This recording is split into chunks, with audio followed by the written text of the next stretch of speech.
ትሰሚኛለሽ? እኔና አንቺ ከአሁን በኋላ ባልና ሚስት ነን። ሰርግ የሚባል ነገር የለም። ሰማሽኝ አይደል? እባክህ ለምን?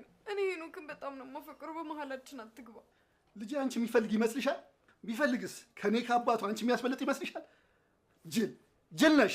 እባክህ ልለምን። ቆይ እናት የለህም? እባክህ ልለምን። ሲለምኑኝ ይብስብኛል። የእስካሁኑ ዱላ አላስተማርሽም ማለት ነው። ምን ልታደርግ ነው? በደንብ ማንነቴ ላሳይሻ። እስካሁን አላወቅሽኝም ማለት ነው። ላስረዳሽ።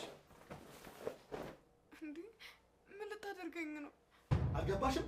እንግዲያውስ በሚገባሽ ቋንቋ ላስረዳሽ። እባክህ ምንም እንዳታደርግ። እባክህ ምንም እንዳታደርግ። እባክህ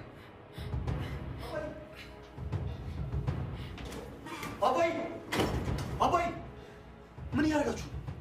እንደምታየው ከባለቤቴ ጋር አሪፍ ጊዜ እያሳለፍን ነው። እናት ይቅርታ፣ በጣም አቋረጥኳችሁ መሰለኝ። እኔን ችግር የለውም። ይልቁንስ ቤቲን ይቅርታ ጠይቃት። ጥሩ የፍቅር ጨዋታ ላይ ነው ያቋረጥከን አይደለም እንዴ? ወድ ጨዋታ ላይ ነበር። ታዲያ ያ የማይረባ እየተጫወተብኝ ነበር ማለት ነው። ደግሞ እሷንም ሳያት ደስተኛ ናት። ቆይ ለምንድን ነው እኔ ፊት የምታስመስለው?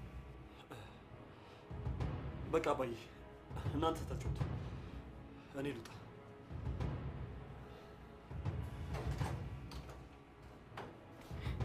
ምን አባሽ ሆነሽ ነው ከሱ ገባይን የምታወሪው? ኧረ እኔ ምንም አላወራሁም። ነግሬሻለሁ፣ ቀጥ ብለሽ ትዳርሽን ያዥ፣ ያለበለዚያ ሟች ነሽ። ገባሽ? ሄኖክ ያደነኛል ብለሽ ከሆነ ለሱም አልመለስም። ምን? አይግረምሽ፣ ላመንኩበት ነገር ልጄንም ለመሰዋት አልመለስም።